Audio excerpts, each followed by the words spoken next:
na omadidi ehon komo sabre de Mr. Eugene Adupoku striker aje akonya kese na ode yen to aso ewo Promise 102.7 Solomon Carter boss bibia bokodi nyame adom bibia okay born again na sisi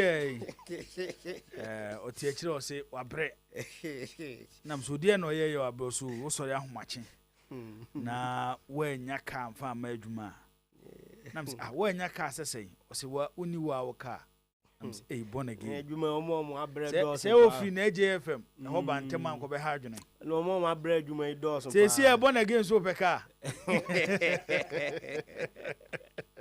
hey, born again. Oh. Hey, asem. So lo said was kan sa na ye be no. Eberu amanone. Yeah. Na odi amanone nsem ne simadu. Yes. Na ya amanone nsem no ho adwuma e de aguo. Na afi wuri a ye bebe fie ne abedi nkomo e wo fie. Yeah. Ene nkomo a ye bedie e Ghana Premier League. To say league ne sponsor. Ghana Premier League. Yes.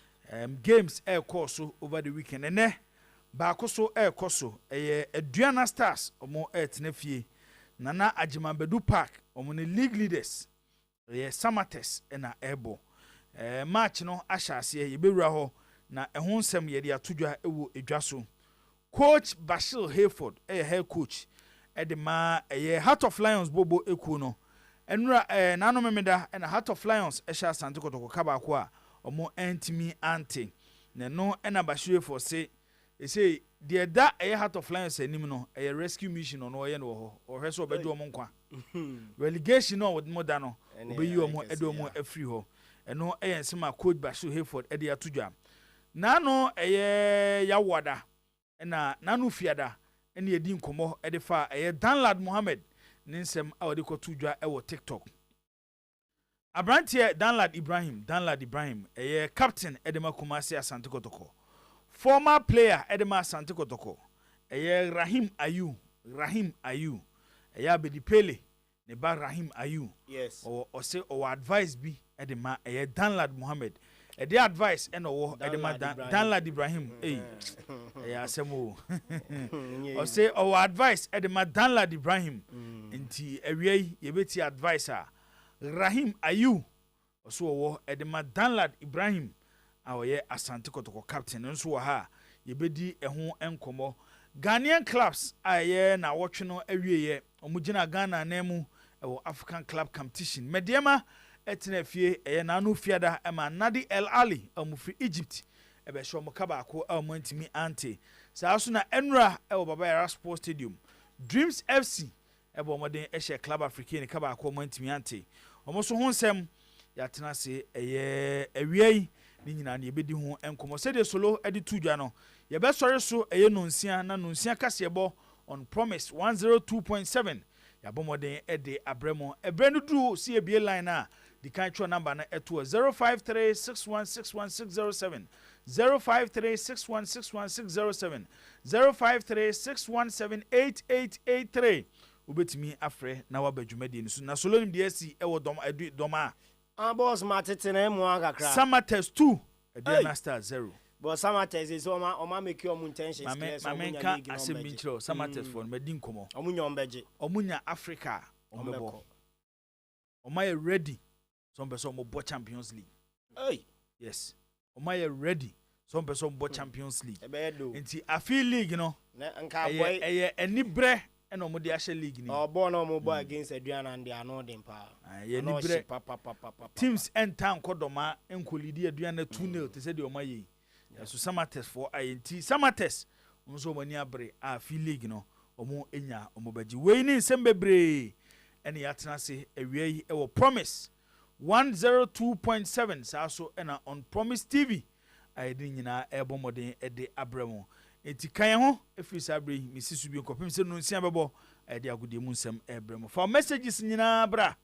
na yenkan no ewo afidie so emfa emrewo yenkwai na Solomon Carter emfa nsem ewo amono ne enwo ema ya bedwafo ni nyina ofia obeto monka bafo wa ewo hasaso ena Obed o ahene champon saa so ɛna captain Siasia ɛna Alasan Saizaki to mu nyinaa ɛwɔ fie a awiai ɔmo ɛbɛka wɔn ne yɛdi nkɔmmɔ. Abbas Suleiman ɛyɛ House of Folk Chitani kɛseɛ ɔno ɛna ɛyɛ deputy organizer National Chapters Committee ɔno so ɛba bɛpim wɔ ha na afei yɛn nyinaa yɛde agorɔ no ɛde abrɔ baabi bia wɔ bia nti simedu ɛdi anim deɛ yɛkɔ amano ne na Solomon Kata ɛde ensɛm ɛwɔ amano ne ɛguɔ ɛde amaye solo boss all right nti 416 pepepe yɛkɔ amano ne na tawtaw yabɔ ensɛm no ɛde amamo na afei yɛhwɛ afisɛm a ɛno so ɛba sɛdeɛ boss player the headlines ni to dwane sa pepepe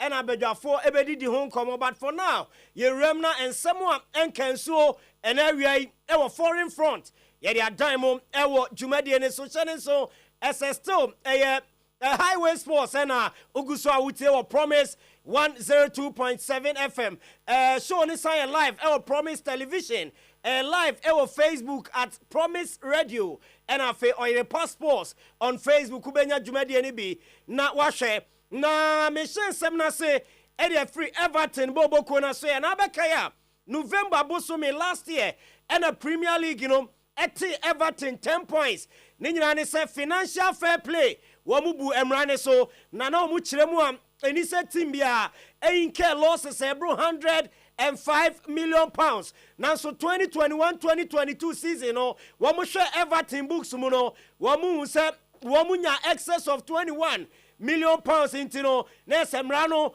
abo mu nti Premier League impanyim for tena se eno mu te Everton 10 points Everton tena se no se da bi as a decision ye take it omo no nya ne kwan so enti omo koya appeal na omo appeal no yes almost stage 9 points and they come out Premier League one prosecutor say emotion 9 points imo na say number 1 ya kan we number 2 ya kan we sa na momfanya appeal emfamaye every say GDS points na mate no enye ne kwan so a ewie ya de banie Premier League impanyim for at never tin case ne so 10 points omuti omo woman yi emunsie fro enan aka de ye de ama omunti no 10-6 and ayate ban so dia ba eno ye ni gisemo eba ewo Everton boboko no woman say ye de mamo ewo dwumade ni so na awie ntino say Premier League table ni sakrayaba ewo so before say ene ruling neighbor me cha appeal ruling no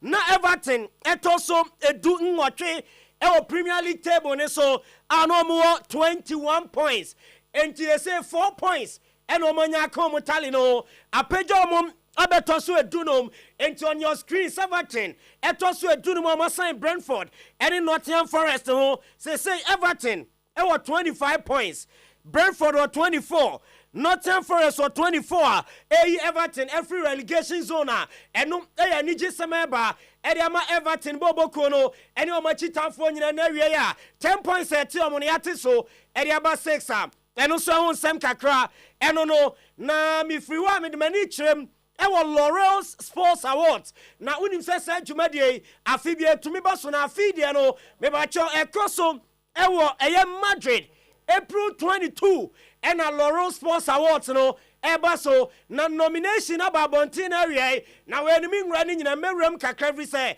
yanya sportsmen a chese omo mu bobo a omu rem ewo nominations ni mu a chese ocha yes yanika sem kakra every say uhwe nomination for 2024 Laurels World Sportsman of the Year footballers mienu apiem ewo ho Lionel Messi and Erling Haaland was Sportsman of the Year no alongside Novak Djokovic or a tennis star and in Noah Lyles on your athlete after Mondo Duplantis one who see athlete and in Max Verstappen one who Moto GP one gunning for Sportsman of the Year awards our Laurels 2024 Ufriwa na yanya World Breakthrough of the Year nesem afirimuno womu chese omujumadi omudino na enini omo suddenly obia ebo enyom edimo Jude Bellingham of course Real Madrid werem Linda Caicedo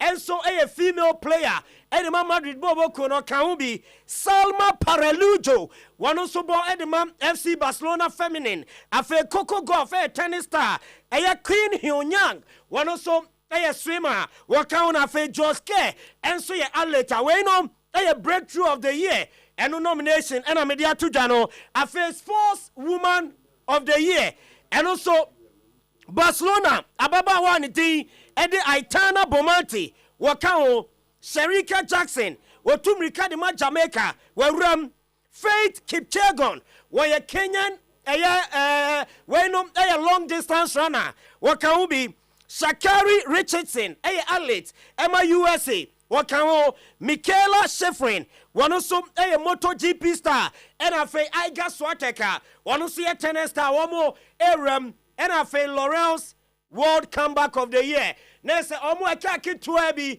anka sporting discipline no mo yɛ no ɛnka biribi nti ɔmo gyae nanso ɔmo atimi aba back a wɔmo di dwuma so Sebastian Haller wonim sɛ onya cancer ɛwɔ ne ntɔhwɛ mu wɔretɛne yɛ wɔnom footballer afei Siya Kolisi South Africa mebacho rugby wɔmo captain ɔno ɛwɔ Jamal Murray NBA star Simone Biles enso ɛka bi ababa we ɛne ho sɛm ne ba papa evi sɛm wɔyɛ saa ukɔ athlete mo hurihuri na sɛ ɔmo toto ɔmo nan ne ade no nyame nko gya dwumadie no evi sɛ duru baabi na kyɛ sɛ emu ayɛ den ɛde ama ne mentally afei Katrina Johnson Thompson ɛne Maketa Vendrosova a ɔno so yɛ tennis star wɔno so ɛwuram Laurels mebacho ma water eba so ewo Madrid eho nomination kakra ena medema mo ewo dwumadie ne so na unim se Roberto Di Zerbi nanu ada Roma epamo owura ne tin edi Jose Mourinho omo kona so ye emo owura ne catch omo se da bi wo ye Brighton project no enti na ninji Roma adwuma na we na ho kakra fi se Di Zerbi adamfo aye frɛ no Andre Bonatti eno kodi nkomo Radio Serie A eno di tu dwa se wano Di Zerbi ka kyerɛ no ese Roma ba eso mra no we coach om nanso na ninji Roma adwuma ne ho a eno Roberto Di Zerbi wano so ase de free oba yede mamom ewo dwumadie ne so ene awia na unim se asad February 26 European Golden Shoe ranking no mebacho sign it here na so ko Europa based on A-League bia coefficiency strikers on modern ball ekon kan pan goals do ben no ma share and I say goals say and no ma share as at February 26 and rather after league games basu Europe no mebacho European Golden Shoe no on your screen sa NTM Harry Kane Eddie Kane 27 goals on ma when you 54 points after Lautaro Martinez about 22 goals to sumieno Kylian Mbappe about 21 what to sumien sam and so on Nese Arco Adams one also about 22 goals na difference in this coefficient in the media so chambi and tis a major European leagues anymore the more goals out now points and so across the panemum and lower leagues in the mudia I now coefficient and form kakra and to be a brand anything at the Amad Pellegrino wabo and some Molde FK was 24 goals. Nanso ni coefficient near 1.5 until the points ever form and European Golden Shoe wine a beje as in nice at the end of the season. Harry Kane, Lautaro Martinez, Kylian Mbappe, woman and a LED oha. Yadi no so sam no emamo ever shown so na anopa and a betoja as a Real Madrid any Alphonso Davies woman reach agreement as when your personal terms as Alphonso Davies Peso Kosia Kandima Madrid Bobo Kono play on a contract be 2025 na yesi Madrid officially womni Bayern Munich womunya ntwetwe nkomo ebisomu gidie ese player na ka chom so beba ne de akasi kaka krabia womu de bekwa koma Bayern Munich na 2024 waba be si akande amomo na se Bayern eya so den no man top player na ebe se Kylian Mbappe de no 2025 obeko free no akobo Ediama Madrid. Na de etenye yesi Bayern. Any Alphonso Davies tnaze so mo extend contract boss. As Alphonso Davies catch Bayern so bejo mo 20 million euro a year. Yes Bayern Munich say manza ska we dia sundudu na Bayern players how do say ene ti o mo yeska kesi say ntino Alphonso Davies na say ska no what time the boy said e Bayern e beton na mana kwa eno so won sem no na Alphonso nsem ne Bayern na nanom bekan ese Tio Hernandez ɛna Bayern Munich pɛ sɛ ɔmo fa no na yɛsi AC Milan ɛnso aka kyɛ Bayern nso ɔmo pɛ Theo Hernandez a ɛyɛ flat rate €100 million Bayern mfamra ɛsɛ wei no wobɛtua 20 ama Davis ɛne sɛ ɔbɛkɔ akɔfa 100 ɛde akɔma ɛyɛ Theo Hernandez na ɛno so ɛtwetwe Bayern Munich ɔmo bo a ɛsɛ sɛ ɛno so ayɛ asɛm a ɛho yɛ den ɛde ama ɔmo a ɔmo take decision na ɔmo ahum ɛyɛ kwan ɔmo bɛfa so a ɛno so ne deɛ ba Paris Saint-Germain after Kylian Mbappe hwan na ɛkɔ wonim sɛ Rafael Leao din aba na ɛne latest ɛba nie wowura mu wɔ Napoli a Vitka Kvaratskhelia yɛsi PSG ɛfa adwen ɛsɛ sɛ ɔmo kɔ Rafael Leao ho na mfa Kvaratskhelia ɛyɛ possible replacement ɛde ma owura ne din ɛde Kylian Mbappe no aba no abɛtoa so ɛde ama PSG wɔn mu bɔbɔ no nanu ada ɛne Pamo Gattuso ɛnso efiri Olympic Marseille sɛsɛ wɔn team a okrochi na yɛsɛ kunturu yɛ ne nkyia na ɛkɔ wasa kɔ ne kurom Italy na report ne sɛ Sassuolo wɔn mo se adwuma owura ne din di Alessio Dionisi ɛbɔ no wɔn mo ne nkyɛn ho enti wɔn ne Gattuso kasa ɛsɛ sɛ ɔmo pam Dionisi a wɔbɛba abɛgye Sassuolo adwuma no na wɔayɛ adwuma ɛde ama ɔmo a ɛno so ho nsɛm no na the world's oldest player a ɔda so bɔbɔ boss ɛnɛ yɛ ne birthday na owura no ɔyɛ Japanese footballer yɛfrɛ no Kazuyoshi Mura wadi mfie aduonum enso 57 years ɛna Kazuyoshi Mura edi a ɔda so bɔbɔɔlo na wei no ɔstrike ɛdima ɛyɛ team ani din de Oliveirense a ɛwɔ Portugal League 2 enti owura no na ɛda screens ne so no na ɛsɛ ɔhyɛ aseɛ bɔɔbɔɔ from the 80s 90s 2000s 2010 ewura mu wɔ 2020s a ɛnɛ ɛyɛ ne 57th birthday wada so si akan ɛdima Oliveirense a ɛno so ɛwɔ Portugal Liga 2 ɛno so ho nsɛm no Sofiane Amrabat on loan ɔbɛbɔ de ma Manchester United from Fiorentina Lord Lord General Zakito player no na yɛsema you akache Fiorentina as a loan deal no end this season where ɛnya ade a ɔmbɛ extend anase ɔmbɛto player no permanently enti Sofiane Amrabat besan return no awuram ɛwɔ Fiorentina no akɔto aso abɔ ɛde amɔmɔ no so ɛyɛ report free oba ɛde mamo ɛwɔ dwumadie ne so ɛnɛ awiai Jadon Sancho ɛne ɛsɛ Borussia Dortmund France ni bi ahyase enwinwi ɛfa player no ne comeback nyina sɛ wɔn mu gidie sɛ akwa no modern bono wɔ fam na we kan wonya kyese we nyina kan bi ɛna Man United eja ne kwa ne nyina ne so ɔbaaye no ɛnneɛma ɔmpɛsɛ Sancho yɛ no wɔntimi nyɛ ama yɛsɛ ɔbɔbɔ ne kra na yɛ den ɛdi ama na ɛno so ɛyɛ supporters no wɔn agitations a wɔn ka ɛde fa Jadon Sancho ho a yɛgyina no so na yɛde ama no ne nsɛm no ɛsi ɛna on today's sports na afɛ dwumadie no highway today's ne highway tinway highway sports on Promise Radio 102.7 and afei live on your passports on Facebook Promise Radio on Facebook ti boss obeto aso na afei dwumadie no yɛde awurama akɔpem sɛ no nsia ɛbɛbɔ ɛbɛsɔre nkonya so. This is 102.7 FM. Okay, yɛma mo nyinaa kɔ aba biem Solomon Carter ɛde awura ɛyɛ amonone nkofo nkro so owuram abɔmɔden ɛde ne nyinaa aba baafo wa atenase Dangerman akwaba mejo so head of sports bibia bɔkɔ de nyame adom baabi afefa wie so hɔ yɛ kama de yɛ ne na mu enwoma kɔ so ya sɛ baabi akɔ ne de na yɛ nkɔmɔdie ne saa ayi nti no nkɔmɔdie akɔbɔ bibia ho sɛ week na fe ne yɛ fi ase okay tia nkɔmɔ bɛɛ saa na wodi woni sɛ me madwuma no ho no metadi ho nkɔmɔ ɛndeɛ me wɔ hɔ no because ade a bɛma de bia wo sɔre ba obenya nsɛm ama amanfo a ɔmo so ɔmo bɛsɛ ɔmo te so ɔmo te nsɛm ɛkɔ so wɔ agokansie mu no ɛsɛ ɛno no ɛyɛ wo number 1 me deɛ sala me de me fa no me ti hɔ yi me number 1 priority de bia ne sɛ me da sɔre no na me bia me nam no ma me nsɛm a ɛkɔ so wɔ ewiase mu particularly Ghana ha sports fa agokansie ho sɛ ne bɛyɛ a yɛtiefo no mu di dwuma yi ade bia no benya bia ma tiefo ne ahwefo mo so nya bi atie nti ya na ɛno no yɛ me first priority of course abrabɔ mu nkɔmmɔ wɔ hɔ nyamesom mu nkɔmmɔ ne all those things no so wɔ hɔ a wɔn na de kakra twitwum kakra eduru sɛ obɛda na wabɔ mpaeɛ ɛde ahyɛ nyankopɔn sɛ ɔnhwɛ ɔsom ade pa nkyɛw nti nyame yɛ wadom na ade pa ne kyew a wosɔre a na wode aseda ama nyame awie a waka kyɛ ne sɛ nyame bɔ na menya stories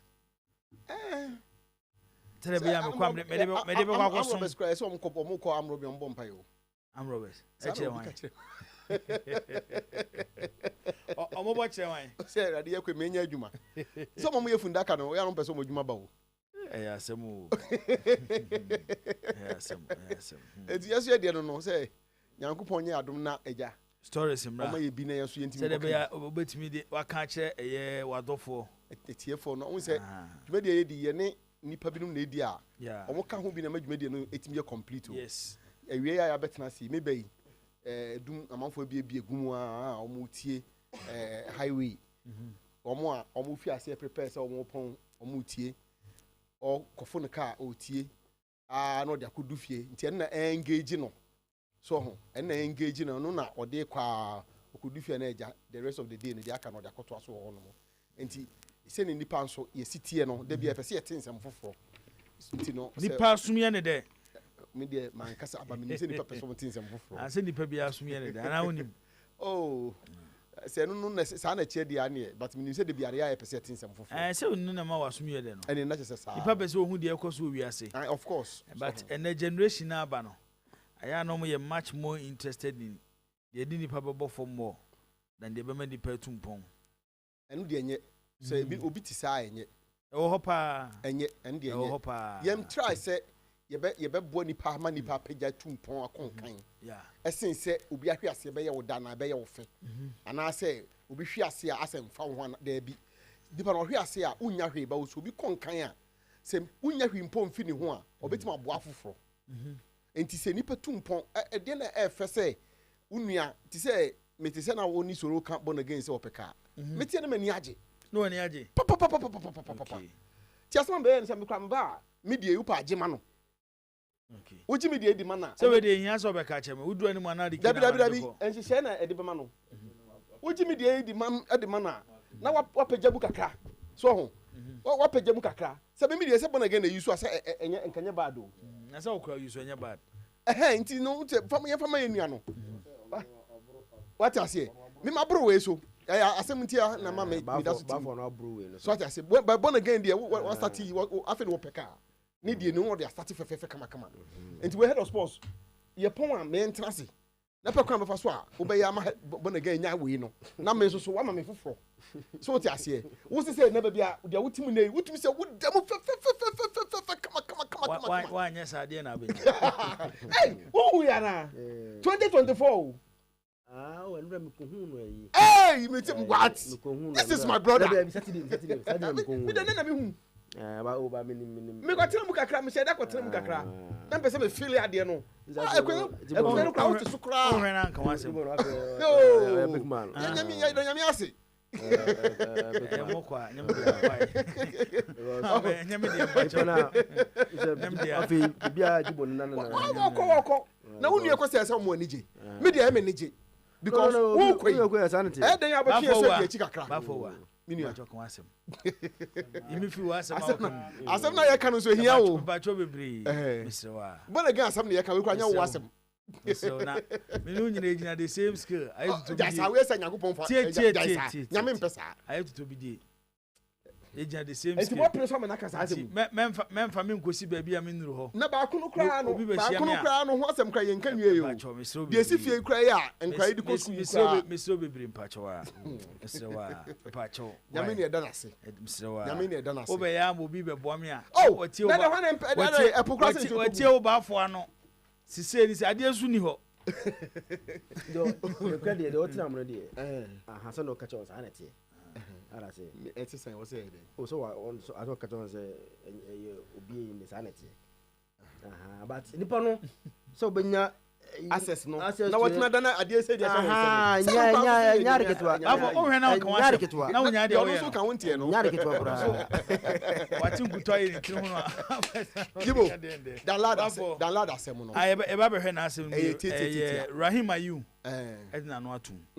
Nti eba be hwe. Mame mo obeda kwa ba. Bibia boko de. Bibia boko kana asem na de.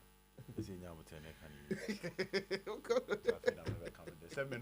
Obese no bechi ao. Why you ready so be ya na be say you fu. Obese no bechi ao. Because say you fu man na. Me da na me hu ne mayi. na ka di Obed. Na me approach. Nyame ne ebo afo. Ba cho mo fa mo messages. nyame ti ase Na yen kan messages ni mamo. nyame ti ase Na baby o mo de nam no enya no ne e ba ese be ye ho adwuma. Sabri. Nti o de mo bana again na go fast ma ba mo de ba na me se me de mo messages na no aye program no de ba na makan na se me yi ano de ama wo na me yi panel ne de o ma frim na fo munya bi enka same ye na bre na afi ye hwe ensem ne mu na still Samates elidi Aduana Stars by 2-0 ewo Ajima Nana Ajima Bedu Park eno ewo Doma na go bia abrantia ne din ede eye Emmanuel Kayeke ahye ewo Doma no Bono mu go no. enye go kitwa me se born again ewo ye video no enche ode beto so nti Emmanuel Kayeke former player ede ma Kumase Asante Kotoko wahye a chesesa go no ebe pray for goal of the season eya fi kayeke ejibo kayeke story no I catch me and I think almost any other person say I just say oba and abema no oba bia na betimi atena na nya bema bia na betimi atena because kayeke at Karela say na Karela yeah he was a super player obia obepɛ sɛ obenya no de naba wo team mu nti kɔtɔkɔtɔ no na ɔyɛ player obia ɔkɔtɔkɔ mu bia no ɛwɔ ndaso sɛ obeda bibia di in fact ebia obema better performance and say an improve one the expectation was through expectation no was through unfortunately no he could not make it at Kotoko unfortunately but the Kayeke we are seeing this season even from last season obekaya eba say ye push for local players e dia say ye mfa om bi nko Afcon ni bi no wo hwe starter Samates eyeye e de baaye na say wo de toto ho a you could see say Kayeke today has turned a new leaf. Kayeke is a different Kayeke we are seeing this season and the kind of ball now all born I will not be surprised say Chan team no obetimenya access so qualifier as a league year born this season or a contender for player of the season obetimenya oka omo a say wo consider say you see players be more about modern season ya obeye din say obeyi na free mu because bibia ye person ye hu fi ye players mu bia no at least from a midfielder that's from the midfield position and as a role ni there Kayeke is giving it out there to football and football fans and you know ma e ka bibi chem say enye ba bia na wo betimi atena ana obia na betimi na nante for instance in relationship utumi so obi owo bibia ba onye wukuna na onye oyere me de Kayeke ne kotoko aware ne na de ye samfato hu no because obviously footballer obobo baby we Ghana hano apart from Sikano the prestige obokotoko obo hasa edema wo no say owo other teams na for instance say Samatas ayekan entimi nyete say kotoko da nti sometimes you want to move say oh step further na say nyesi bia ma no ne na wo kode a kai ubenya na nke bia na nke has ubenya na nke bia na nke kotoko adentia because ombema some prestige no obe left you ma me fam say Aduana ateka no baako 2-1 for Samates nti enye team bia na ubetimi abo clearly Kayeke story no tells me that because the Kayeke we saw at Karela ne there anka oba kotoko no nanka pese hu more from him but when to me am make it but back now at Samates he's just about one of the best players in the league and the kind of ball na all bono the real Kayeke asan baby minim they inform me that whether a coaching whether a one say play ball also so team ni emfa no team ni spirit no emfa no and he might be a very good player but eno ball also so there be ho on team ntina environment bi e wo ho no ma on team ntina because me who players almost call land na omo team ntina ho until not then they move. Now if you occupy baby officer or maybe I think one of the reasons why Alexis Sanchez, for instance, Entimiam performed for Manchester United. Chrono no for say one in the year to London and won't pay more since or better the city of Manchester, and obviously Emma went to me so the story of Kayeke very something I say that I see it me here.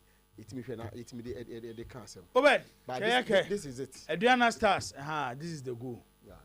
This is it. Mamo see and with me ako Facebook or passports and as a promise radio. Now I should go a branch any day. Emmanuel Kayeke ashe ewo doma. Sasuna on TV promise TV. Nsubit me ahe no I should go a Emmanuel Kayeke ashe ewo doma. Adriana Stars eli momo elusu to Samates 2 Adriana Stars 1 and we game ekoso ewo Obed Well, I think KK's issue is a case study of the confidence of a player. Player na kukudra or the Asia kind. If you watch him play for Kotoko, one who say he had issues with confidence. The move now, when Timmy unsustained pressure now about along the move, that was one. And when Timmy hit the ground running again, the confidence there, I'll come back to that.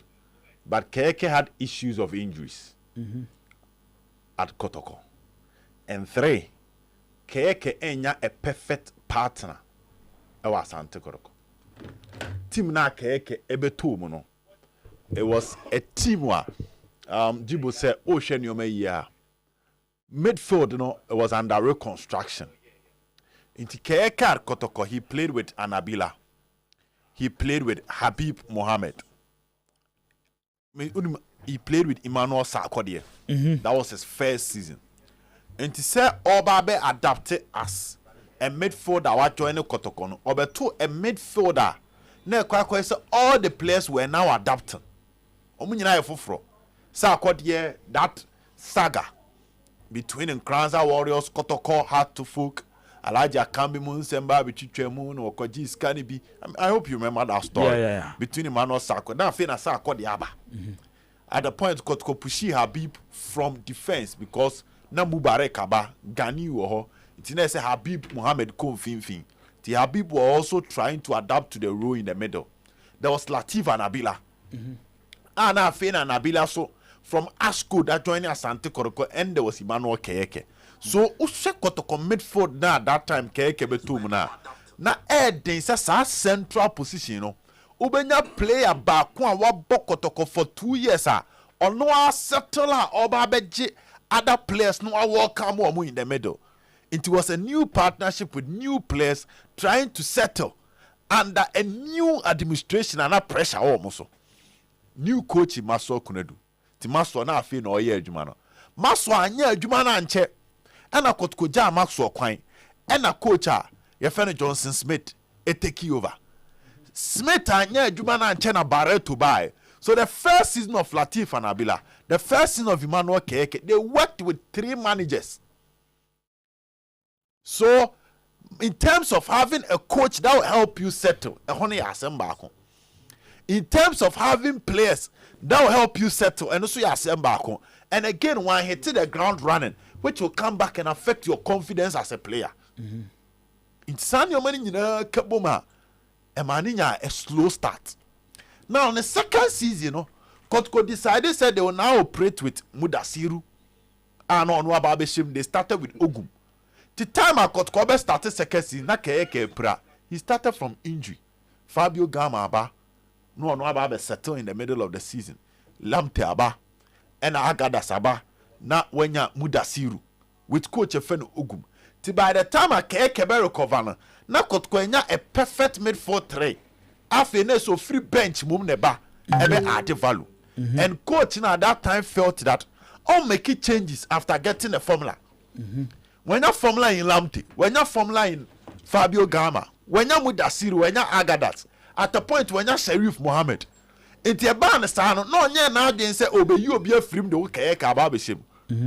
So he had little opportunity to justify himself in the second part of his stay at Asante Kotoko. After Senwa go through the difficult first season, now he moved to Samates. He's been made the face of the Samates midfield. Oma building the team around him, and when Edimeba back to the confidence of a player. So a player now bobo with team. Now se coach in my own say, "Wona onye jidie wa obua." When the Juman or Mababeya, a quite fossil bobo here different. So he went to a team where there's little expectations, there's little pressure, and we're gaining the confidence. No? So now when he's operating now, short ibia na keke o kotokwa ombo. Pass ibia keke o kotokwa ombo no. Say obebo ese kura. Still yabesa man confidence amana bobiem. Ese kura na his position is secured. Again, at Kotoko, he was expected to do something he was not doing at Karela. And I know the course was Samates. Samates on most of tackling. Because Dauda Yusuf said, Ebenezer Okran or Yamake can quiet tackle. So he operates just behind the front three. On the domechi. And he Baba Midwo Danechi. Into no the say Evans Owusu, former Tema youth boy, no. Even so say wusu no odometi nti ono no okran mu ye bugano ho Dauda Yusuf mu ye bugano ho a omunya no mapia makeke. So he's now closer to the penalty box. He now have the confidence to shoot. Free kick bedawa keke na first player oko fabo nti obo be 10 na mienu kura koyia. At the end of the day, will make the headlines. Okay. So it's an issue that needs to be studied. Surprisingly, Mofa Samates, almost 3-man method now. Yeah. That they used to so as good. Yeah. To benches or mobi. Monso no akudi Samates be 3 years. Yeah. Oh. Inti at Ashcode no. We be say players be na no. James Akamenko ho. Apia Makati. Anabila ho. Yeah. Inti se set up no untimi wurem. Anabila mo ko Eric Esomaba. Yeah. David Abakina Maba. Later world best in Banahene Beba. Into Abanasan, a bad thing for who Dauda so be making to the team. Yeah. Now he joined a different team in Samates. He now gets more playing time. Now what is in him, know what Yababon thing. So we are Kotokona has. Now person Kotos our players with more. As I saw a proper scout now who dang coin bell so and a team no bon omu yusuno. No be say sa team no. Oko fani be shemo beti ba ese adwuma na won't me yet. Because keke ba Kotoko number 10 and Kibia must see a much better keke. But Kotokono obo 8 kakra, ibu aso obo 6, ibu aso obo 10. And even in terms of position, only one positioner all perform with that consistency and see. But my bottom line is when you're regaining the confidence, when you're a teamer, there's little expectation and there's little pressure. When you're a teamer, he's been made the face.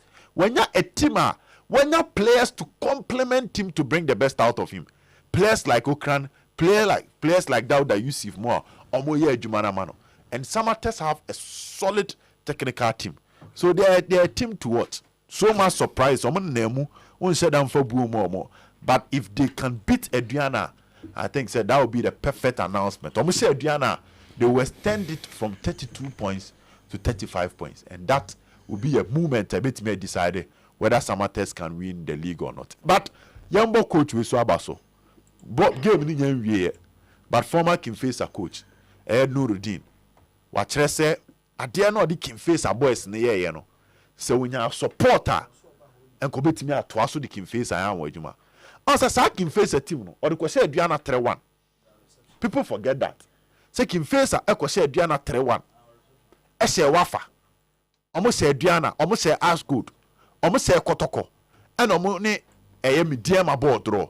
That Kimfesa team of build Frank Boateng when ya Atakusi Samuel Kusi na when ya Pius Bafwa that Kimfesa team no not even David Opanfran and no started. And one na Richard Akrufi Abdul Latif now with Karela no abenya Wadudu Yakubu wabenya Zubairu wabenya Mauli Wayo Ibrahim Osman na wabenya Enoch Morrison Babaya or the sad team be that top of the Premier League.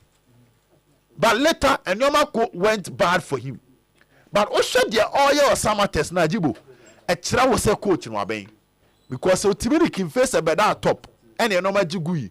And I feel what this summer test. The first season you. And then the second season. Last season was a no walker. And a no walker. Or Mr. Summer boy, quite one at Deben, so many excuses. Or call great Olympics, or call back to Oli. And dear Jumanama, a new Adama. Now in its first season, or the summer test, I moved from a team last season. Or a former to go player. Yes. A team last season. No more back to relegation. I'm out for refi. Summer test survived because I'm shaking face our Abrankese. And that you almost say it true. Summer test had 46 points. Now, Sena or Sha, Obeko 35. So in 18 matches, points are summer test now the last season. You know, I can't just 11. No equal our points now summer test. In the last season, with 16 more matches to be played. Yembo coach na basu Juma or your summer boy. Okay, nti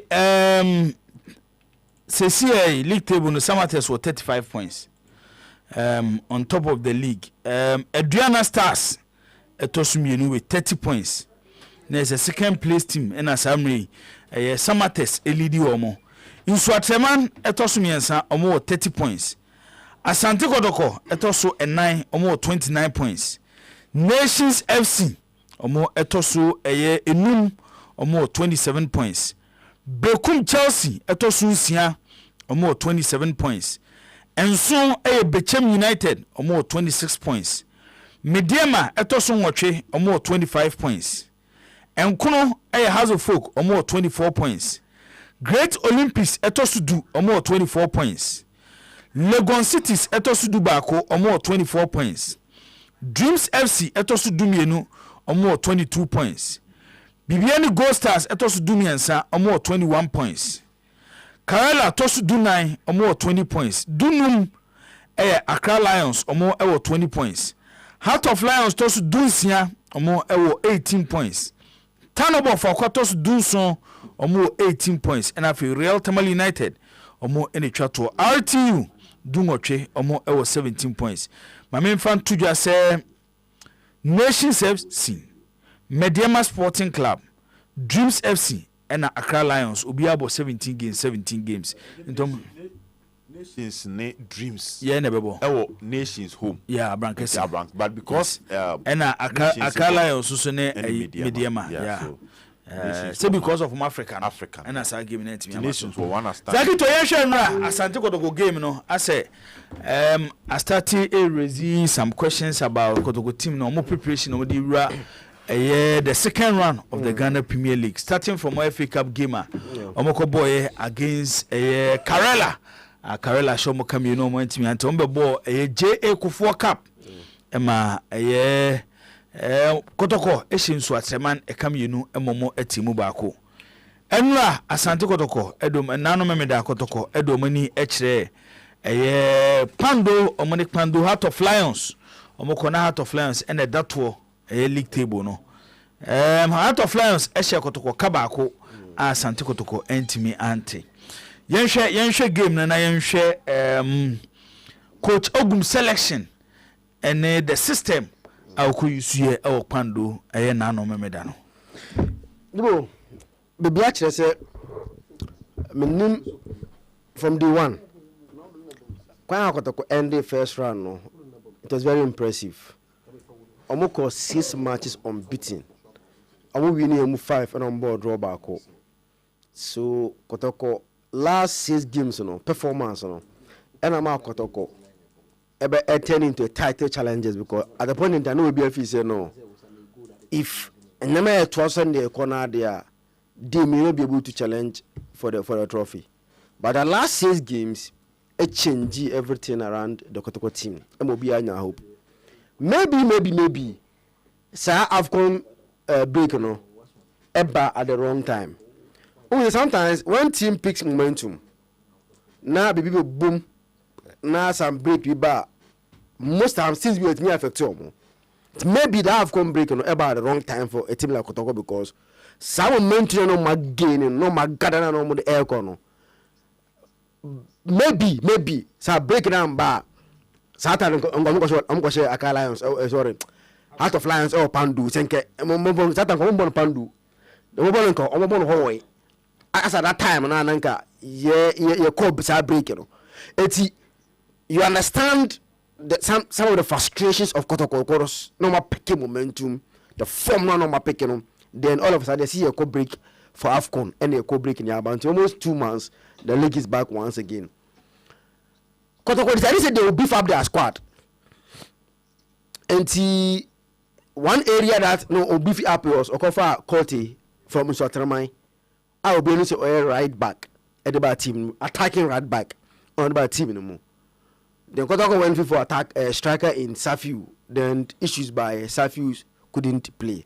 But the good news was that, and I say is that Nicolas Nana was suspended no. Now we are available to play this game, and at least or say or attack you superb but we defend you weak. Yes, nti obetimi abon in a 3-back system said there be obe up in the defensive game ni kakra na mo ko omanim no wa shifting it to the right back position and the right wing back position enu sa be na defensively why good eno so no it can also be a very good ababo so but the can say when a player has is in qualities. Because now we take to somebody maybe say omo ya boka meanwhile playing him out of position on Modeka Sasem. So far the 2 games that he has played no be say omo good performance but omo good performance because he hasn't played out of position. Coach no think say play Peter Amidu and I say Nicolas Mensah on right wing back or left wing back, no, gives him more attacking options or more attack here. Eti they are but then so this a coach no so Okunima and other coach no be better than Peter Amidu. Or better than Nicolas. They say Okunima crossing no, he's better than all of them. He's a expert in set pieces. Coach say him kick ball pa him cross so and one of the attribute. So Oboko as right wing back, I don't know say Okunima he cross better than Peter Amidu. Oboko cross better than Nicolas. It I think say already I coach him say he's not a man the chance to play as in a bad position that everybody will see him. It's yes a 4 start because looking out of the FA Cup losing to Heart of Lions and yes start that Kotoko and visit Senko or Ombinya. But going forward, nothing say something must change. Now there be a problem pioneer. Sa number 6 now, Sharif Eprana season likely on him no. Who replaces him? Baby feel say Che Jamina. Eba no. Even though season ebe first line ebe end no. As or pick up kakra. But se baba ya fitter. Baby said he should rather use Rocky Jamina as that Sheriff role. No one Baba left is no bona because clearly a ball change Jamina Rocky Jamina no and limited Kotoko going forward in terms of attacking options because these are 2 guys that defensively limited like how now Baba out to the team no.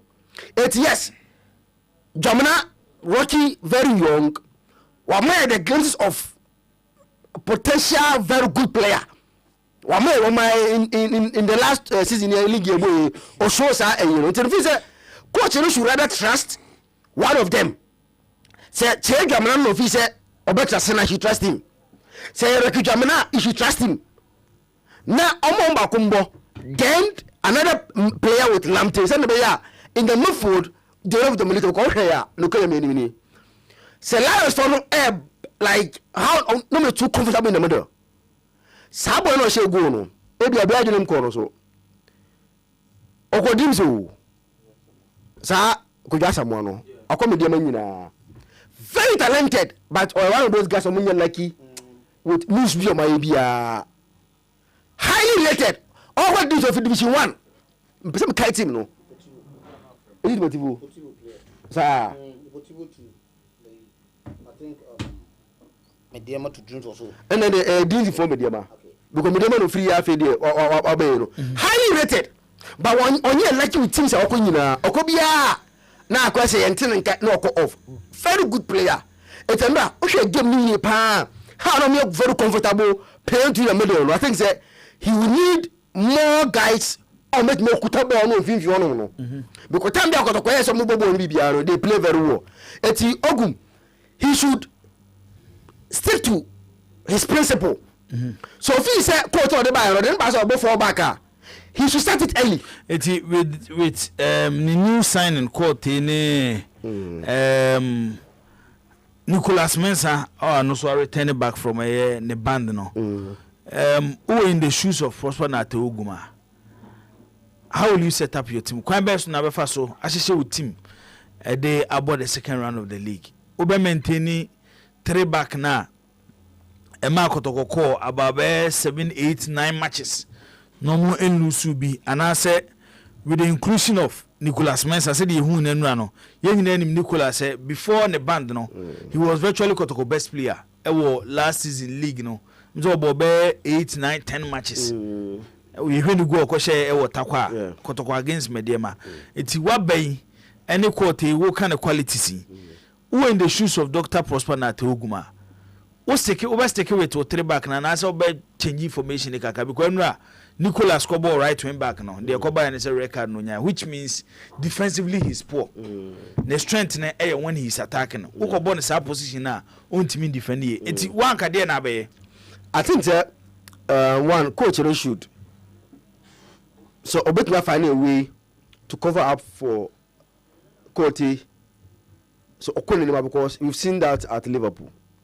Trend defensively is not good, but some period means Liverpool club at Liverpool are competing at highest level. The other say Trent Ekobiana he makes us say another more further shifts to cover up, and even though Trent on the where they were, but teams were struggling to take that as an advantage to punish Liverpool because I remember Ronaldo was doing that job.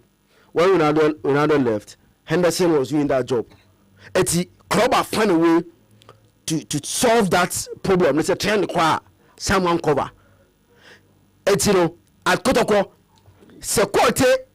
You better Ogum making sure says security he will get someone to cover that space in there. I think the 4-back will help. Because 4-back in the back one say it means I go back to either 4-2-3-1 as a 4-3-3. So I go 4-3-3. The chance say you get all those guys in a attacking position very well. In a 4-3-3, as I say, you have your one defensive midfielder. So over Lamte or whoever you play with, then upon Peter Amidio, Nicolas plus Mukwala in a very attacking areas. Make your partnership opponent, but in a 3-back no. Uba Nicholas at the chance say no okay, you know. So Kotoko defender, he has to be the only Peter must be the 4th and 5th defenders when they are defending. So if added a defensive ability duties to them which they are not used to, you go in for attackers and you go say okay, over card. Me feel say for quarter year, the best is to play in the back four. So, but the same quality also can be used in the back three. In the back three, the sense obey more defensive cover. And only Okumpa and Fan on the team. The ones are still maintaining the back three. No, the back three, yes.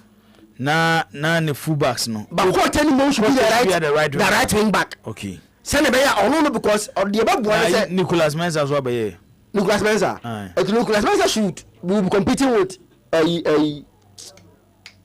as upon what we are now computer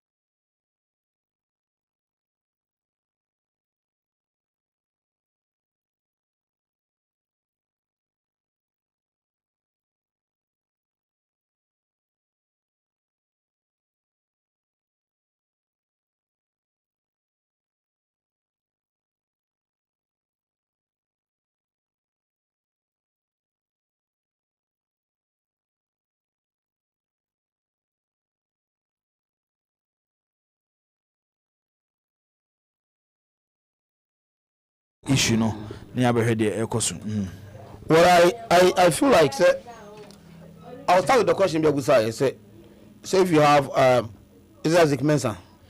Nicolas Mensah now quote na then I be prefer so be at the right as a right wing back. Clearly I'll go for Kote in a sense that Nicolas Mensah is returning from a long layoff. A player I have banned for a whole year. We won a lot of competitive matches. And on the time when you won as an attacker or effective. And then as a wing back. So 2 different roles and how they man. Like you add the more defensive duties that can home. And no basa limitino kakra. So we baby are free ba say what fie in football in competitively what fie for 1 year or more competitive match. Me I don't know why but I won't use you me start you in such a game. Na mo abom me introduce you kakra. Yes, I know say coach Nipen, I know say he's very effective. I know say under him now he was giving the coach in the pay. But if you rush him, you risk using him. I don't know. Okobo and no the record no buy you know. I just say he's a bad player, a very good player. But buy you know, he has signed a role, different role from what he's noted for. I don't know. And I was lack that much fitness. Find money in our account or lack that much fitness. So you go. I mean, say Adriana and the Samates game no more pon. Samates 2, Adriana Stars 1. Yapon. Okay. I don't know. If you give him such a loader, you end up punishing the player. So me free say e hono ko take team no ensan hwe obiem. Because if I don't know at time necessarily the time who say almost at time it say Nicolas Mensah started at that time. I was asking myself, is that game player no match ready? Is he fit for that game at that point in time? Long layoff 1 year on competitive match we are. So I think that and prior to that crowd match is not go airborne. Na coach na ball coach no. Even though Onya or the best out of him. Like that Kito can or more at that role no. But that role is role or no can best fit that role because the enemy say where attacking oriented. When he's attacking are effective. It's no say a lucky defensive cover. That is why others was a midfielder to do that. Kito can now say one of the defenders over offense say another responsibility in covering the right side. That 3 defenders not able right. When you are under attack, one of them is responsible to cover that side. One of them is responsible to cover the left side, and the game goes on. So I think yes, coach do playing Nicolas Mensah no. Meaning why they decided to play maybe or impressive training, but you to say match a different from training. Okay. So on that aspect, I'll go for that quote. Many problems so quote no be about 1 year starting. It doesn't mean say will be a case of no. We who players go team maybe adaptation it takes some time and so but so before say coaches they know better. So the player will take the position. That's why being in a rightful position to play. Once that player no continue to impress, continue to do well at the training grounds, and so because Kodokwabo first match in the league, while Monty free say Kabwa now almost rush too much. Okay. We should allow the tanker team almost time to do the right thing for more players or more because every day in the morning, in the evening, they train with them, they see them, they know their problems and what have you. So I think that and also young was more coach my name for more. And one of those things, a league, yes, we got to form on the first one would expect Senka ever continue. But it's good so much that setback early. Or when your first question against Carola, and then maybe they thought it was one of those. And the second question, Abba, I think that Coach Prosper Ogum experienced enough. Say, Obetimi, I heard what I say. Maybe in their next game at home, one game, I or the right and wrongs, now a pick your more confidence because football is all about Friday against Gold Stars. Yes, so against Gold Stars is another big game. But I expect Gold Stars against Kotoko in Kumasi and say that I want to improve say obet must stop kotoko ewa that game I'm free say on for use and correct that wrongs no now I'm making sure say the team will bounce back to that the competitive nature now or person will call for Robert Fagakraso so na yenko download nsem no so well carbon bet me amame go na kotoko concede na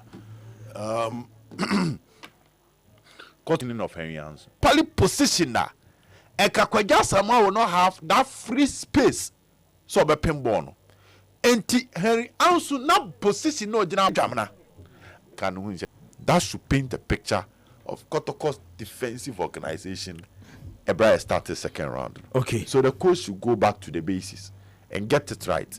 Bele utimu say the energy battle in the air or yes Jumano, but I was disappointed in Sheriff Mohammed.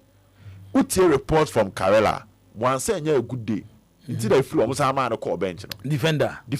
Okay, last season he was one of the best El Kotoko. This season matches be our free bench ababebo. And a match when your opportunity has started, he has not been playing well. Harry also ended the first round well, but there are no general hoy any day. Coach Papa Bia or better. One man was also say Coach Papa Bia exhausted. No, say it be a name so Tetian or dressing room and one Tetian. Okay, Coach Papa Bia, it means Coach. No. You name the see or dressing room. Kawasem Minim so coach better Etiano. Anti would they reframe wasem ni. Oh, come your coach papa. Inti minim so better Etiano dressing room. Baby I always expect say coach Etiano o man ni ba no so. Eti you coach papa ni free ho. Okay, fine. But minim say video analyst no ko hegwe ya. Omo fa Henry Ansu ho nche no. One, sa de na defenders. O ya no ama won saso no. Enye wadwuma. Wo baby na Henry Ansu gineyin. Ah wo say ma won saso yi. If they put the video on, baby, I will jina awama on sasono. One and they wachi awama on saso. They defend with 5. Yes. And think Nicholas and Bitamidu will come back no matter the 5th and 4th defenders. It's how long. Nicholas should have been the last defender. Yes, so I can. But I say, if I say more on. Okay. And so by how far they go with the case and panic the recovery of Nicholas. Meda say Alasan Said Zakitu Rahim Ayu abedipele ba odi futu ama Danlad Ibrahim captain ede makumasi Asante Kotoko nano ya wada na nyume na Danlad ekugina TikTok ede nsem tudwa se ekwan a yede ne efa so ewa Asante Kotoko nani enye ho na kame ayese ono Danlad ne kura no asa mu hia no wotimi ne mu biem asa mu hia no na asa nipa bi na abopo no mbeso mu yini free eya Asante Kotoko team nim eno na Rahim Ayu on so wasina kan e de ama Asante Kotoko pen o say o the advice way na Emma Danlad Ibrahim. These are some of the equipments a lot of people want. You are able to shout on your defenders. He's not scared. So, me, I'll tell you, don't be in a hurry. You are in Kotoko. They are paying you well. They are taking care of you. And you know Kotoko fans too. And you are Obibecha was assassin. Obibecha will be car. Obibecha will see a case here. But yes, it's so timing because end of the day, no one to make us over to Kotoko. So, what you say? On Kotoko, but, won't be bad, the bat. Change everything is get his spot back. When he gets his spot back, then he can carry Kotoko himself to where they want to be. No, but I bet if he gets into this post right now, he might be the captain. You can be the captain. So when he does that, then now he still needs to progress. Richard Kingston, how old was Richard Kingston? And do you know how long Richard Kingston was in Europe before he got the opportunity to go and keep in Wigan? Olele was at the end of his career when they are in their 33, 34, when they are old, to be more experienced. Before he's still keeping his 40, 41, 42. Be free. Now, the money you are on Kotoko, how many players in Ghana are on that money? Tell me. Tina Kotoko na fight for a you place. Sika woje wo Kotoko no players do say ene wo Ghana omunya say sika no. Koso na yire wo ho na hwese obeje wo number 1 position. Na Kotoko de usum ni ya. Chitafo nitimi chewo ka mutimi chewo asase mutimi chewo sika kese we Rahim Ayu na futu awode ama Danlad Ibrahim captain edema Asante Kotoko Bafowa the danger man maminti way. You want me to say what an advice. What an advice. Sir, advice we a twofold. On fighting, on regaining the sport. How would Danlad regain his sport? Training hard at the training grounds. As my coaches and your confidence when we say the training. Do we know say he's not training now in Tinawunya on the sport? Minum ko huntino. Ebeye densi ebetimi determine. You see? Say training hono. Ebiana Frederick Asare. Any Poite, omu training was so chen Danlad. And I said Danlad there so so. Until one to say minum you never call heno. I had the intimate decided. Bafo. Any training in Tina Danlad and regaining his sport back. Oh yeah, sure. Any training.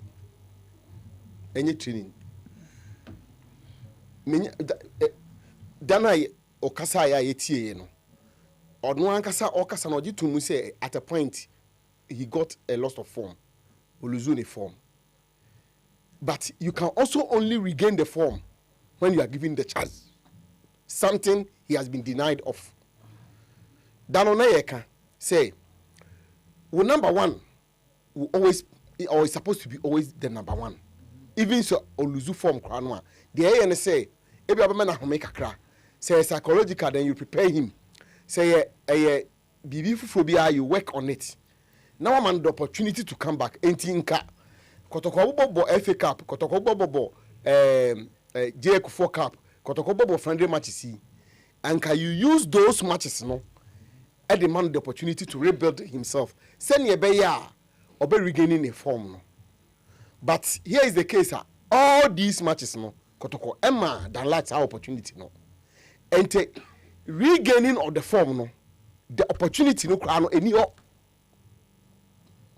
Sa opportunity no any o. I shudder to think how Danlad ever regaining form no, when he's not being given the opportunity. Tina make us say advice no a twofold no, because say a man has a chance now. Training the obeko. Omo a selected place, they've made up their mind already. Say now Asare is there. Do we jina Danlad asem no kan so. Enye na asem so na me jina. Na o jina asem be so de asem me jina so ne say. And now me no wo ka say. Kotoko e resume ye no. Omo boba 3-4 matches e bi ni ho ya a chance no. Even before they went to Pando. So mo ko Karela. Onka ho bi. So mo omo in Swaterman, JK4 Cup meboa.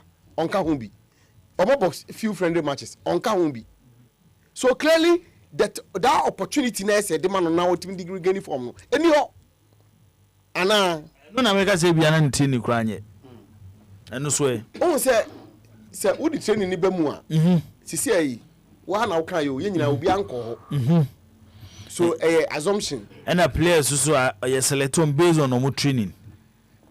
See, me jitu musa. But the man the man say. Ntimi ko say from the time I drop on no as number one. Free safe the omba match day squad mu no. Ni training no still anye. And somebody is not working. Because you who is not working? Said Danlad performance score from training now. One I believe. Then the good trainer is not working. Ain't problem of attitude so. Say attitude that then Kotoko should tell us. Other than that, with you. If you by the manage it. You do something about it. So you do something about it because the point is that Danlad is just about one of the highest paid players in the team and Ameboa.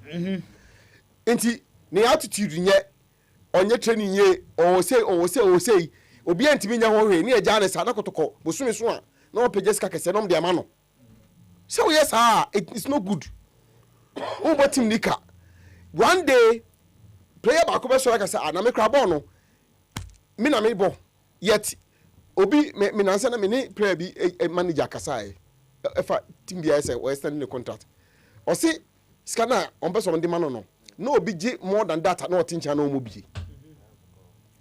It is not even good for team bonding when a player is being paid so well and omobo onibi because somebody thinks attitude now say on training very well but a bad training no dia a coaching for Juma you have to bring the best out of your player.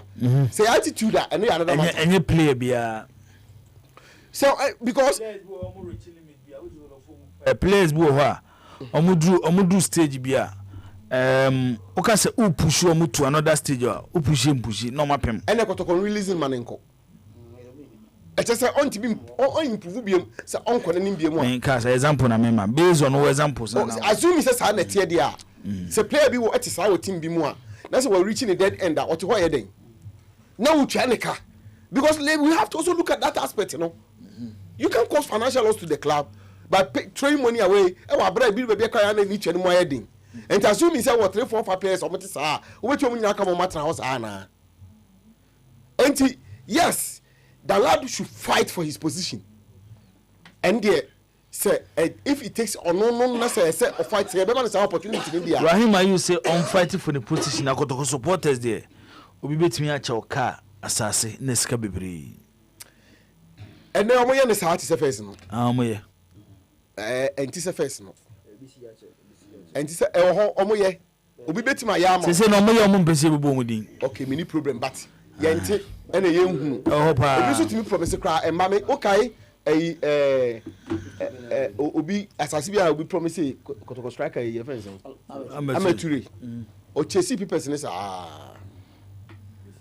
o chesi people nisa me crowd be complain kire me I say turi I don't need the papa na opese ye na e won but ebinim so betimi aye ye num Kotoko supporters omo ye very generous omo bi ho omo betimi achewade e no so wo hono but you see enye no ni ade aye de bobolo say me ko botin bi because supporters be chama de eno de say wuntimi fan enya yi sa no na djuma no e say oyire ho na wo ye no ye ni yie na tim no hwe no na sa do de bi sa aba ho anan de na say I bonus na wa benefit enti ade chane de me no Rahim yes ye de ba me no me fu say wo to the lad for nya no na say he's a goalkeeper, he's a footballer, he must regain his form back and be playing say nya Kotoko mpokra na wherever be obo bia na say you don't know so that should be the advice there can one there and there because say ope obi be che wade aye ope wu anya say enhye so enti and there emanu bi bebre sa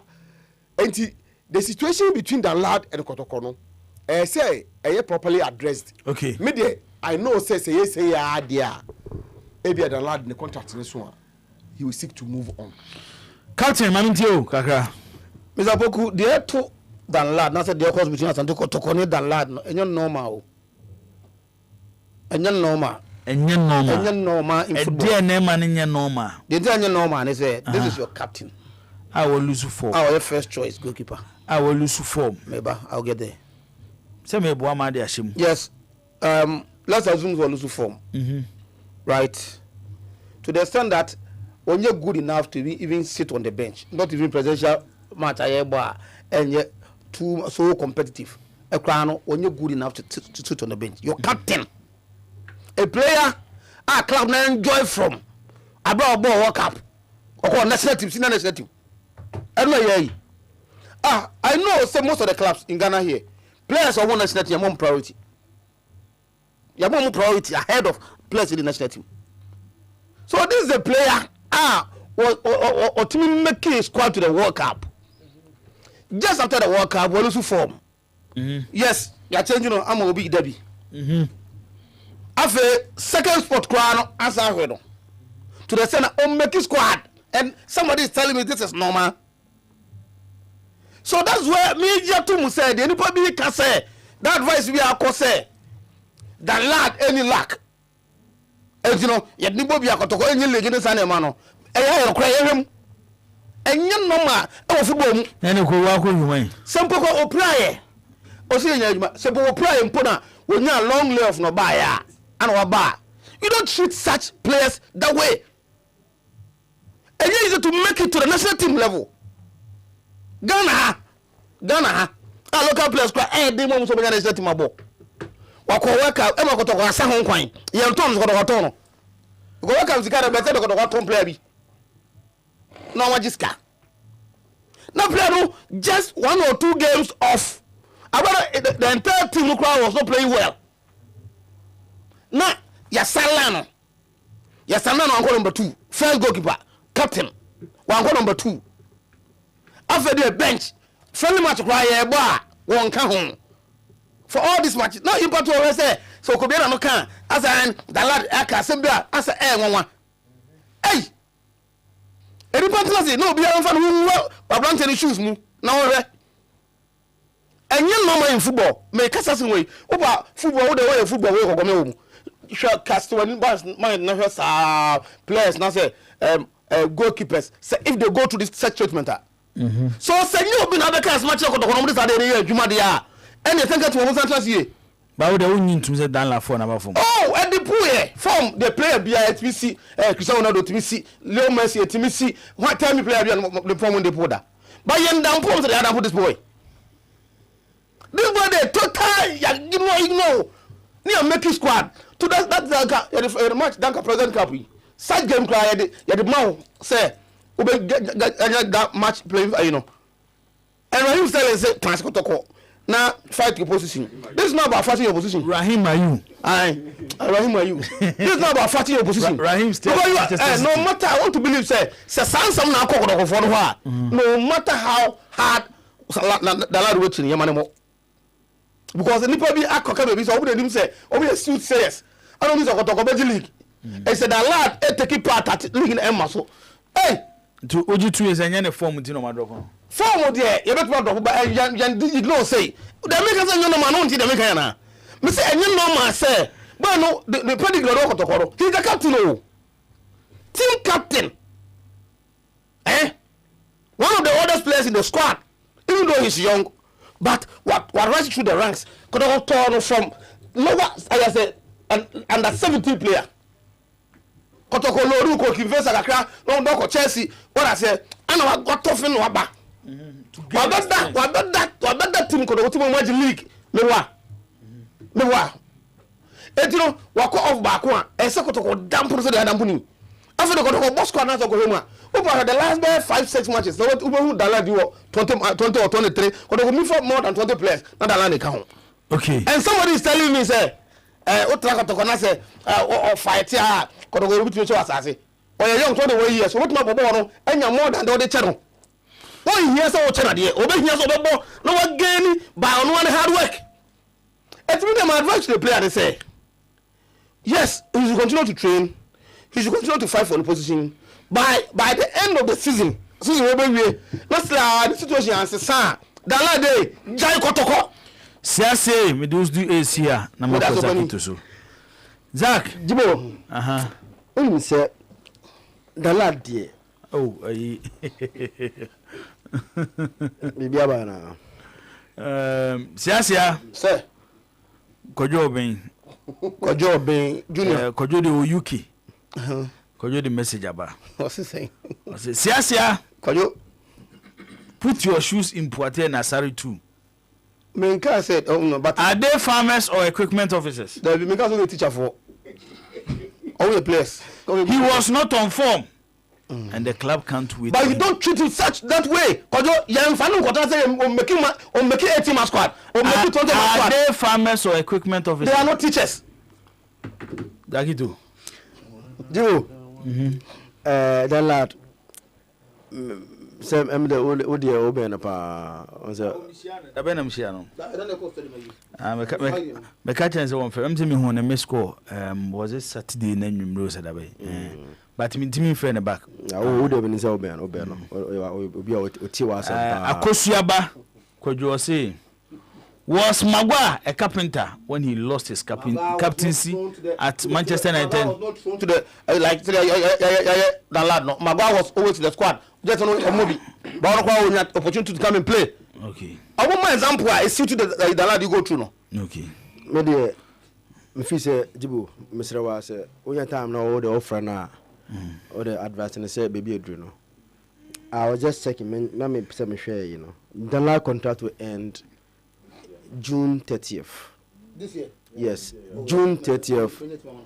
The last contract ever ended with Asante Kotoko. And based on the contract that me the duration na me no.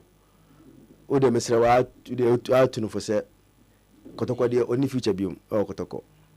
nti bebi a obenya ne career bia bebi a team bia bebi a no say good for him or the onko na kotoko there there's no future na no hwe kotoko the Lions game no mu atade na ogum she no so she tuntum ogum she tuntum the same star na atade na o afi no she white bi as a milk color bi ni certain as a cream color bi ni certain ba na cream the same thing o she ba we no tuntum elo she no ewo ayo no you see na kotoko no operation team for no omo very strong pa oh say cream no one man share hey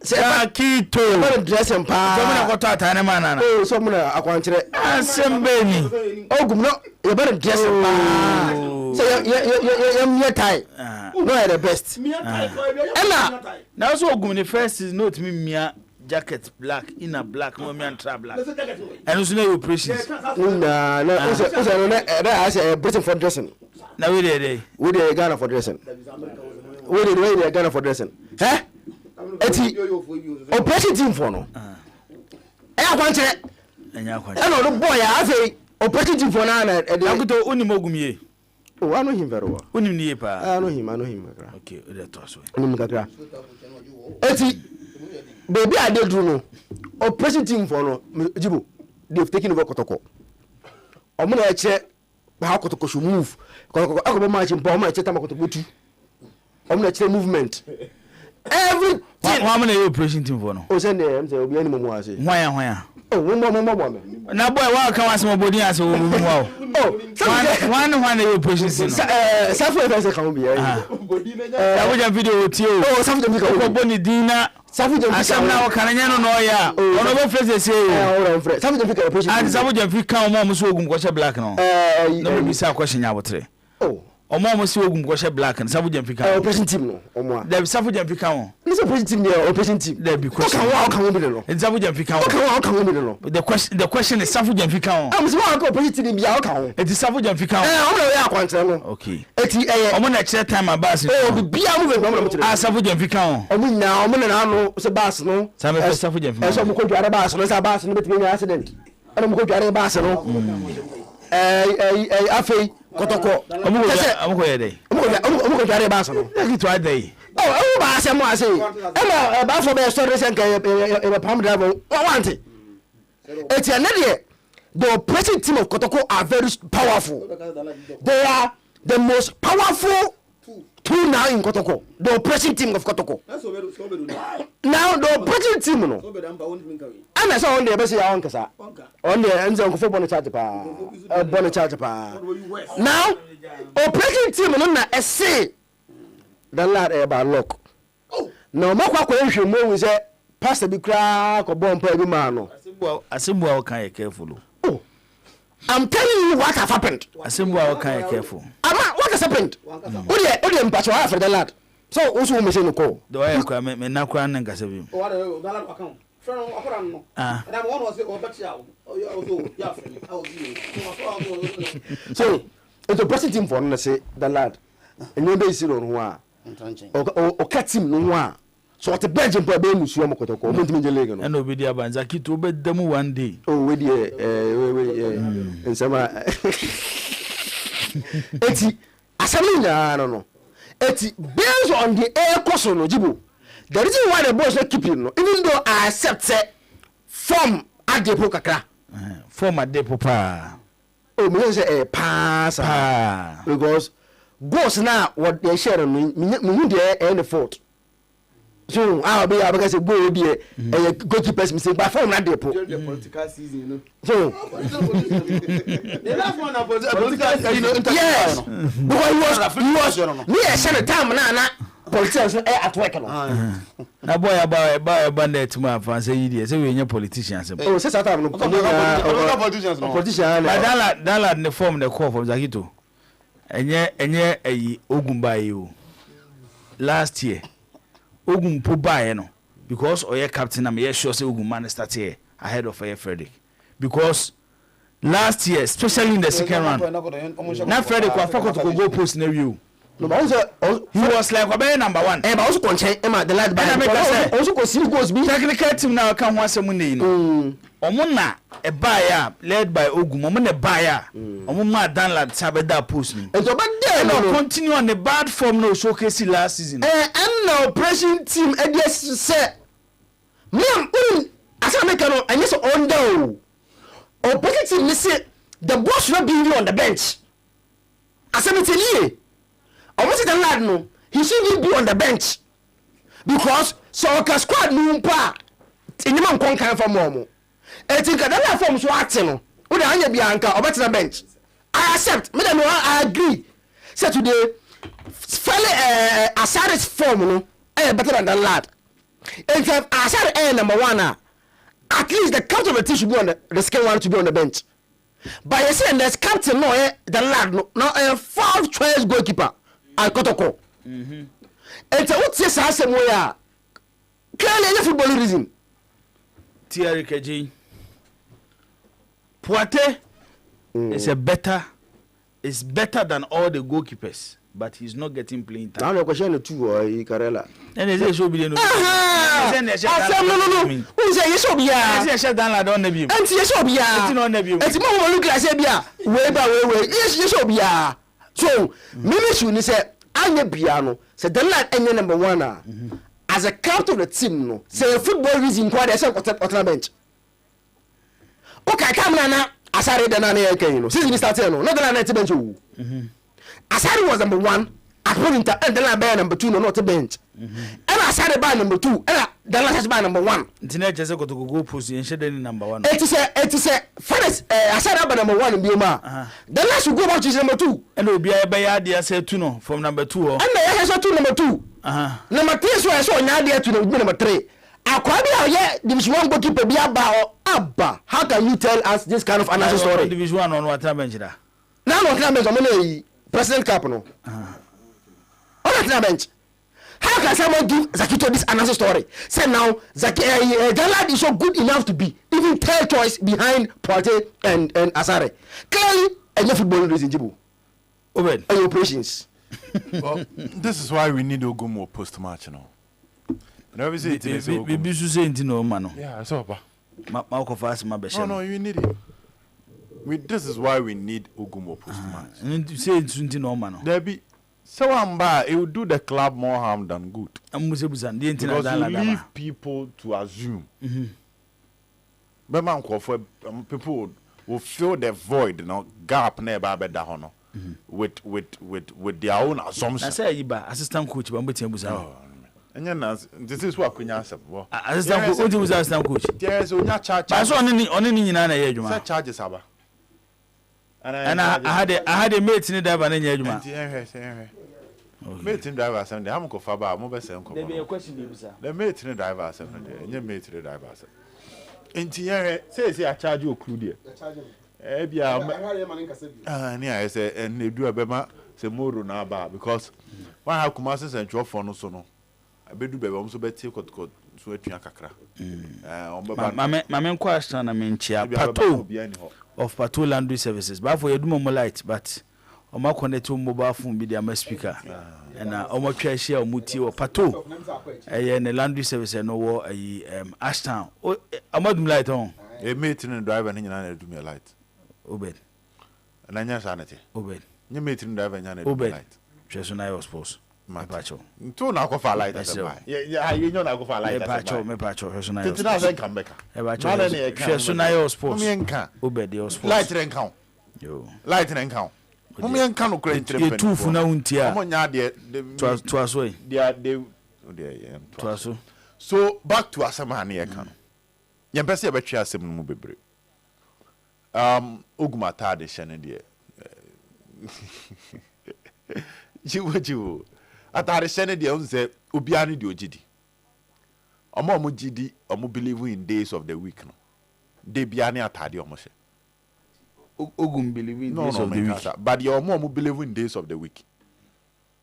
Ti de bia no bo hu atade obehye. Omo she atade based on their beliefs say that way if you have this color around you, you can be successful. They uncle force how nti ebia nipa no be steady no e kon be fa so aye na de you obi also a o de ade bi ya de or try ade bi na fama na or stick it to that o believe say about be a lucky element or de be kan Ogum start to share vest nyene. I've seen Ogum in vest over a long time. Say wash a vest no consistently. No but tie no you way. So a honor maybe a fun. But the bottom line is Kotoko goalkeeping department. No, there should be an element of fairness when it comes to the positioning of a year, the obeda pool and the under pool. Dan lad, if you are calling a spade. I deal with ABC or Felix time no. ABC or Joseph Ado. And the man Ado call Diana no. Once ABC Ado time no. Then the man was losing the position. Isaac Kamwaku to me sustain kakra. Because at the point is Isaac Kamwaku be a fourth choice. In one of the free Coco Dreams FC. Oh. Ebi beto Felix anan emuana Felix or betra bench on tena bench Abelora Krabai at a point Felix Abelora Danlad no all struggle and all the two quine. So my point is that goalkeeping department no among my establishment in clear way number 1 way number 2 way number 3.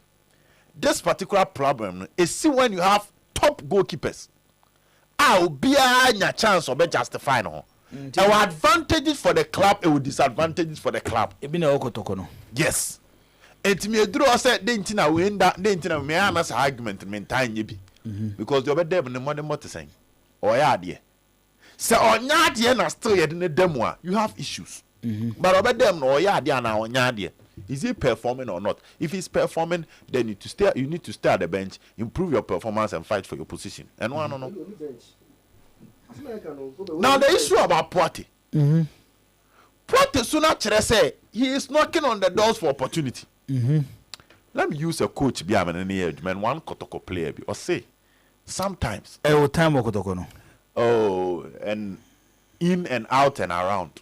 Na ye adwuma that means no time as my name coaches be bra adwuma Kotoko na me need system no ana adwuma be na yemo oh we need to be kan wa kire am ne omo ye adwuma am for tactical analysis ana for different things oh video analysis for different things and now we scout you different and now okay operations team no chiro mo ntare mo be she operations dem me say nyamela me I believe in the scientific aspect of the game ntino you do Sunday ani o be ekwa that's a different story. But what I'm trying to say is that coaches need back say you will play what to bench it create issues. It create issues because of maybe an pedigree. Exactly. And no be now Eric Ten Hag the Ronaldo. So never bench. What the never bench? The original mo bono omboano to do baby afano. If he's not fit to start, put him in on the bench to create issues for you. Pep Guardiola the BH heart. Okay. Suleiman Tane kwesi apia. What I say? Omo said the Auburn they be near the near comparison. I said if you speak to coaches they will tell you this. So sometimes if you are not fit to start, being on the bench, you know, a different form of headache, a different form of comparison. Into anu kwa don found tran bench. Coach bu okra when you be you free team no mumpo. To maintain the order in the system. Okay. So you have big players in time tran bench. Oben mami announce line from 0536161607 0536178883 ubetimi afre baby bia wutie wo hwe on Promise Radio 102.7 and afi Promise TV. Say many man so that is the conversation. One more steady and you're clear.